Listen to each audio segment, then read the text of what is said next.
que el estado actual de impunidad en América Latina frente a los delitos relativos a graves violaciones de derechos humanos y crímenes de lesa humanidad eh, es, es grave. Solamente si nos vamos a las sentencias de la Corte Interamericana que están pendientes de ejecución, hay sentencias que tienen 10, 20, 30 y hasta 40 años, que requieren a los estados la investigación y sanción de esos crímenes contra los derechos humanos y que aún están pendientes de cumplimiento. Yo diría que, en primer lugar, hay unos temas históricos, por ejemplo, el de las dictaduras del Cono Sur, en los cuales ha habido avances, sobre todo en el caso de Argentina, tanto por la vía legislativa de derogación de las leyes de amnistía como por la vía judicial de declarar su inconstitucionalidad.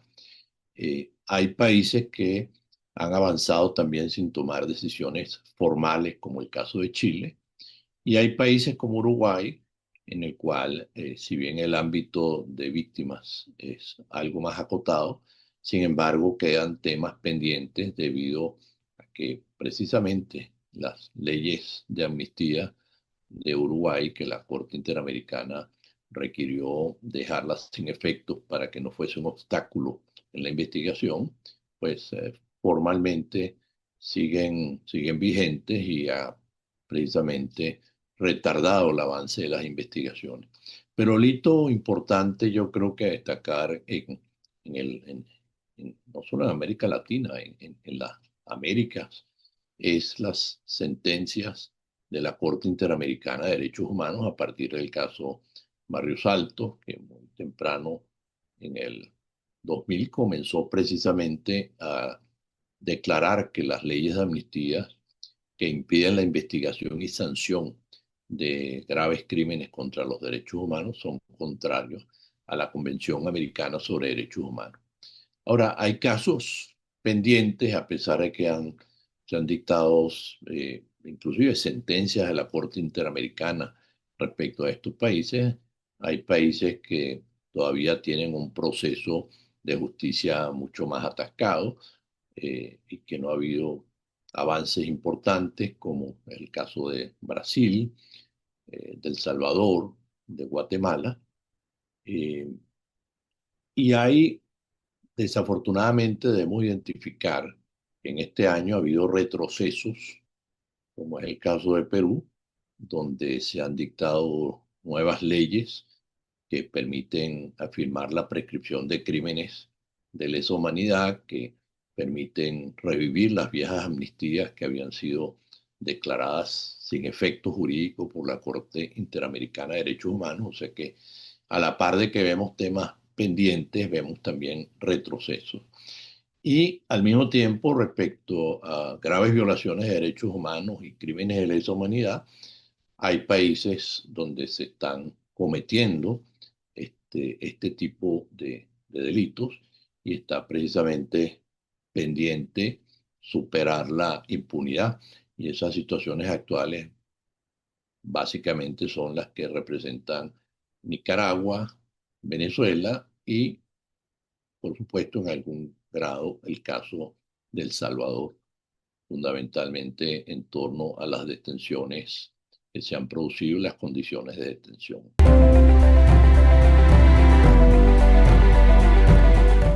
El principal elemento que compone la impunidad estructural en América Latina es la falta de independencia de los poderes judiciales.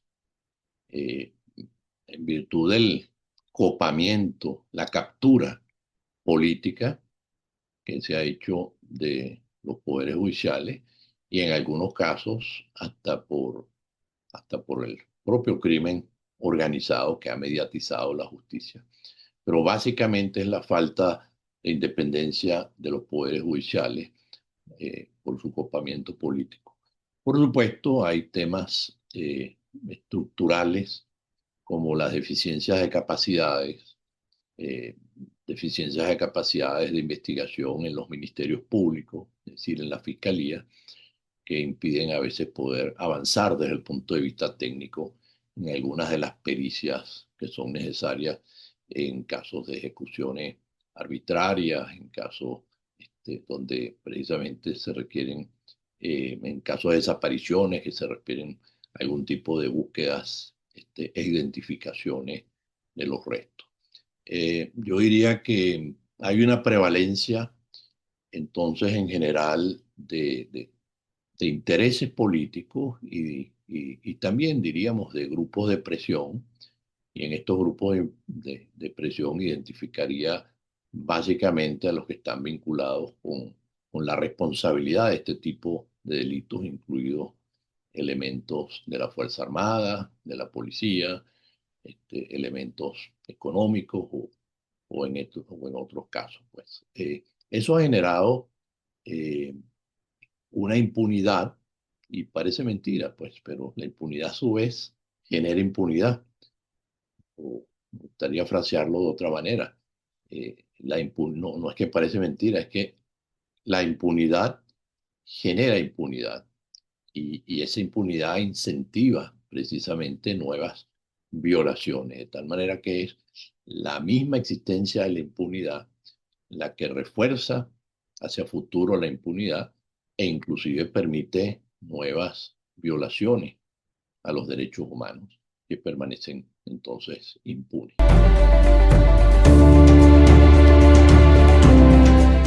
En primer lugar, precisamente esas interferencias políticas, a veces esas interferencias políticas y de grupos de presión hace que los investigados los que deben ser investigados son los que controlan si se hace la investigación. Entonces, a través de esas interferencias políticas y de grupos que eh, mediatizan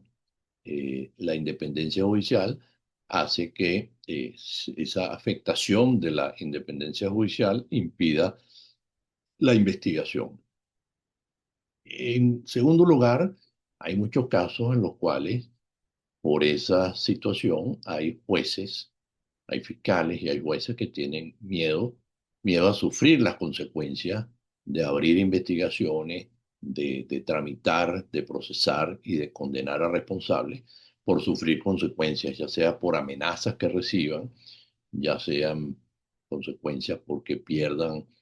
su cargo, ya sea consecuencias porque sufran precisamente en un futuro hasta posibles consecuencias legales. Y bueno, respecto a las víctimas, creo que hay un problema en muchos países que debemos resaltar, que es la obstrucción a la participación de las víctimas como sujetos procesales, es decir, de darles derechos procesales a las víctimas en los procesos contra las graves violaciones de derechos humanos, los crímenes en esta categoría, para que participen como verdaderos sujetos. Y aunado a ello, otro aspecto de la falta de independencia que afecta estas investigaciones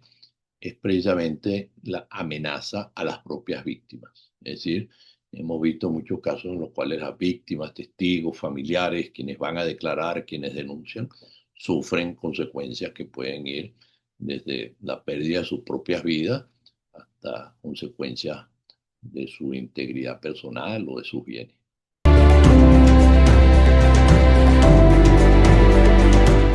Bueno, yo creo que desafortunadamente podríamos hablar de una cultura de la impunidad. Es decir, en la región hay una cultura de que aún los crímenes más graves contra los derechos humanos pueden sortearse, los responsables pueden sortear esas consecuencias y no pasa nada. Tenemos buenos ejemplos en contrario, por supuesto, los casos de Argentina, los casos en Chile, los casos que hemos visto, por supuesto, algunos casos en Colombia, pues en el pasado en el Perú, permitieron ir en contrario hacia una cultura de responsabilidad y de justicia. Pero en general vemos una cultura de impunidad que viene desde el poder, viene desde arriba. Una especie de cultura de que no hay consecuencias frente a la impunidad, de que se pueden perpetrar estos delitos y no hay consecuencia. Y esa cultura, pues desafortunadamente, prevalece en muchas sociedades y creo que es un patrón importante de resaltar que aunque tiene sus bases y orígenes, como vimos, en las instituciones, hace que en la sociedad se instale esa cultura de que no importa lo que haya pasado,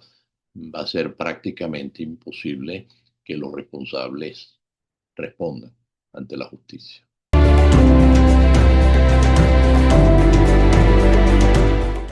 A mí me parece que es muy importante el rol que viene jugando y que debe seguir jugando la Corte Interamericana y esos otros mecanismos, en el sentido de condenar a los estados en los cuales esas graves violaciones a los derechos humanos no han sido investigadas y sancionadas, condenarlos a cumplir internacionalmente, mediante una sentencia, ese deber de investigar, procesar y sancionar y por supuesto reparar integralmente a las víctimas. Recordemos que en el sistema interamericano, desde la primera sentencia, en el caso Velázquez Rodríguez, precisamente se desarrolla y se crea en esa sentencia líder ese dictum importante de que frente a graves violaciones a los derechos humanos, el Estado tiene la obligación de investigar, de procesar a los presuntos responsables con debido proceso y en su caso de conseguir los responsables, sancionarlos y reparar integralmente a las víctimas. Pero debería completarse esa responsabilidad judicial con una supervisión no solamente judicial, que sí la hace la Corte Interamericana de Derechos Humanos, una supervisión del cumplimiento del fallo, sino debería reforzarse en el sistema interamericano también con una voluntad política por el principio de protección colectiva a todos los estados partes de la Convención Americana sobre Derechos Humanos. Les interesa precisamente, legítimamente, la justicia y que no haya impunidad. Y en ese sentido deberían haber mecanismos también, en adición, en acompañamiento por parte de los órganos políticos de la Organización de Estados Americanos, como son el Consejo Permanente o la Asamblea General, que puedan hacer un seguimiento, no sé, grupos de trabajo que permitan darle también consecuencias políticas a ese incumplimiento o en todo caso acompañamiento en la supervisión del cumplimiento que por supuesto siempre estará dirigido judicialmente en el sistema interamericano por la Corte Interamericana de Derechos Humanos. Me parece que otra, otra consecuencia y mecanismo es identificar que que la impunidad para no investigar y sancionar violaciones graves a los derechos humanos significa una ausencia de Estados de Derecho. Una ausencia de Estado de Derecho que significa una ausencia de seguridad jurídica.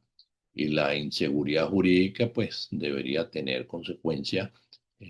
bajo también el derecho internacional, porque precisamente la justicia, la independencia judicial, es un elemento esencial de la democracia, tal y como está prescrito en la Carta Democrática Interamericana, un elemento esencial de la democracia constitucional. A mí me parece que hay una iniciativa también que podría tomar la Corte, como de alguna manera la anuncia en uno de sus últimos casos, en el caso Capriles, en el cual la Corte podría interactuar más activamente con la comunidad internacional, con un llamado a ayudar al cumplimiento de su sentencia mediante mecanismos de interacción, por ejemplo, con otras organizaciones internacionales, pero fundamentalmente con Naciones Unidas,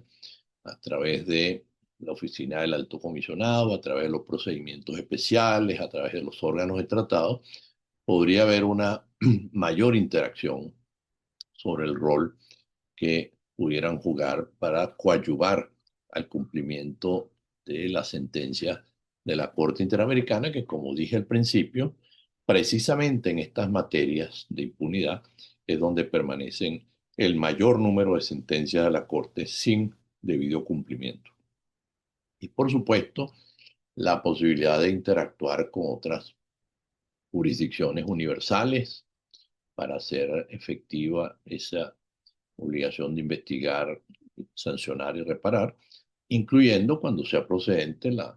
jurisdicción de la Corte Penal Internacional.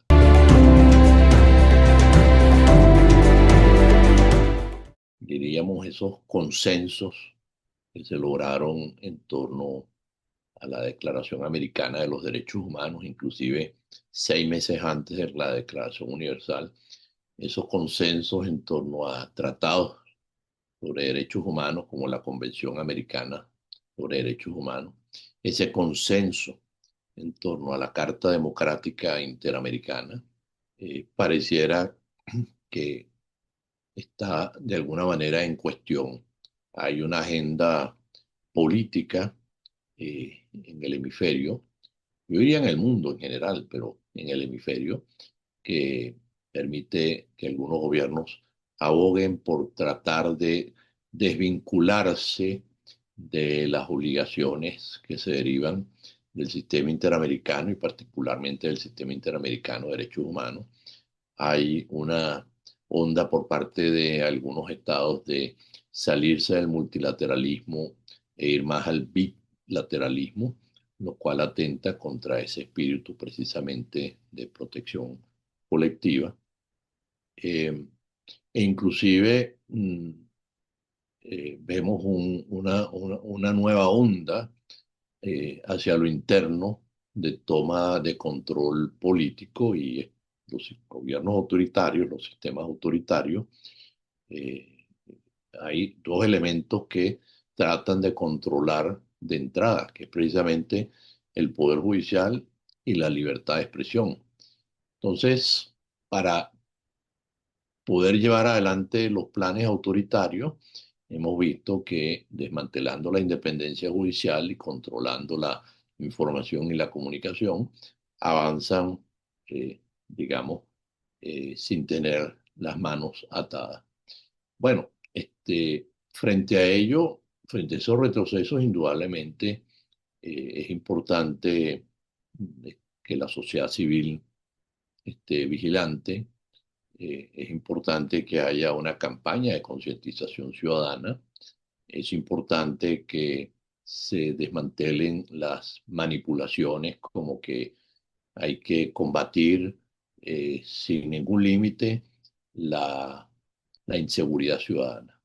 Entonces, el discurso que sí se debe hacer desde la sociedad democrática es la necesidad de que el Estado vele por las vidas, por la integridad personal, por los bienes de las personas. Es decir, tener un discurso democrático de seguridad para exigirle a los estados que cumplan con ese deber internacional y no dejarse quitar el discurso en estos temas por las tendencias autoritarias que al final, como estamos empezando a ver, generan inicialmente una sensación de mejora, pero que a la larga hacen rupturas institucionales que hacen esas campañas insostenibles. Me parece que es muy importante en ese sentido los debates hacia adentro de los estados, los debates incluyendo, mientras estén libres, medios de comunicación social, redes sociales, parlamento, sobre la importancia de un sistema interamericano que coadyuve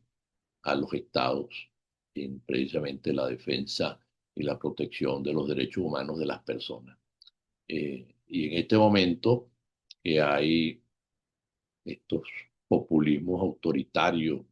que pueden ser de pseudoizquierda o pseudoderecha, porque al final no se puede ser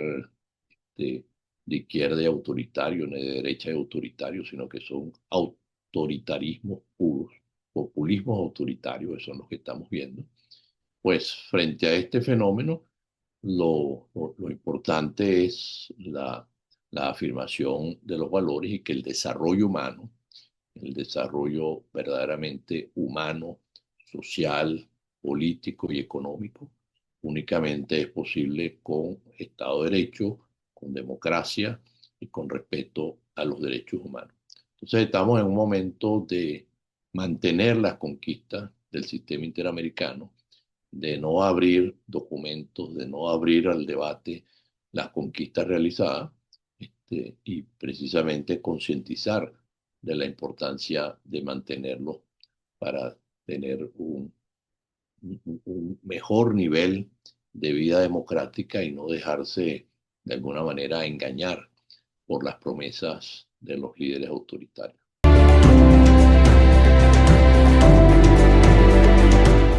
A mí me parece, en primer lugar, que la primera reforma estructural implicaría que haya una centralidad sobre la dignidad de la persona humana y el carácter sagrado de la dignidad de la persona humana y de sus derechos, comenzando con, por supuesto, con su derecho a la vida, a la integridad personal, a la libertad. Me parece que en esas reformas estructurales eh, debe priorizarse que no puede haber impunidad. Eh, bueno, dejando a salvo los mecanismos de justicia transicional con los límites que tienen que existir precisamente por los estándares internacionales de justicia, que los mecanismos de sanciones a los responsables y reparaciones deben ser un modelo, precisamente. Esto debe garantizarse dejándolo no solamente al Estado donde ocurrieron los hechos como responsable, sino ampliarlo por estos mecanismos de justicia universal que comenzamos a ver que están operando en varios países, ya sea por vinculación de algún nacional, ya sea porque esa persona se encuentra de paso en ese territorio. Es decir, me parece que es importante avanzar, profundizar y de alguna manera darle certeza a esa universalidad de la justicia, que independientemente del estado donde se encuentre un perpetrador de estos delitos graves contra los derechos humanos, tenga que responder y que sea una responsabilidad de toda la comunidad internacional, como lo hemos visto avanzar en tratados, por ejemplo, en materia de desaparición forzada, en materia de tortura, que se activa pues esa suerte de justicia universal. Ahora, más allá de lo jurídico, me parece que es un momento importante para profundizar y divulgar una cultura de derechos humanos, una cultura de justicia como bases para la paz, como bases para la convivencia. Es decir, una cultura de convivencia en respeto a los derechos humanos,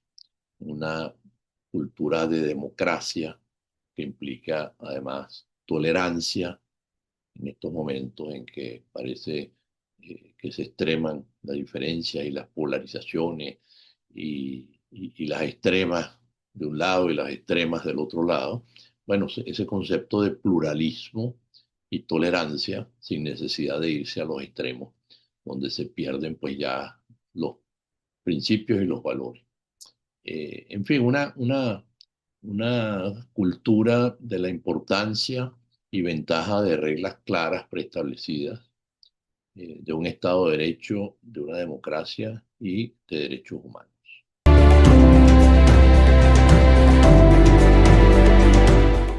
Estructuralmente, diríamos, como hemos conversado en el día de hoy, pues precisamente la impunidad.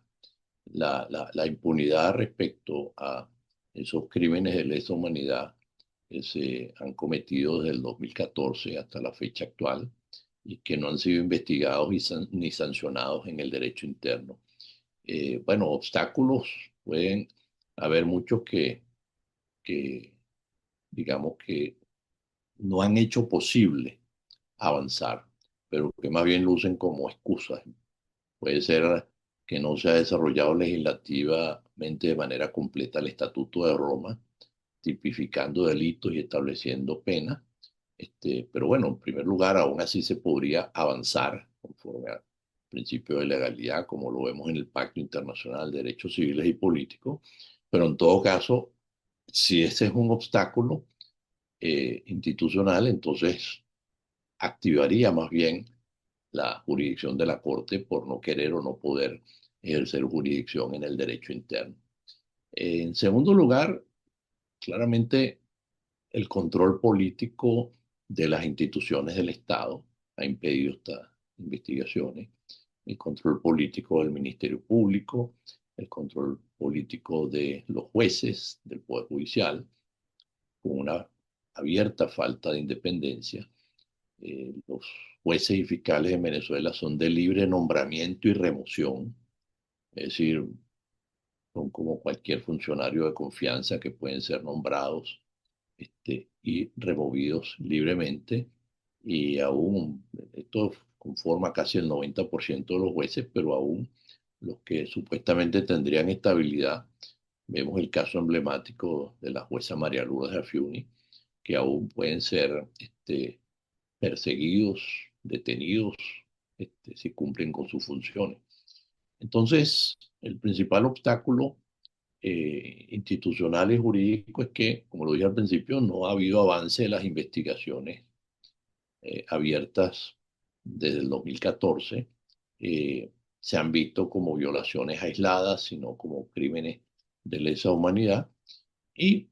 lo más grave de esta situación es que no estamos hablando de un hecho histórico que algún día ocurrió,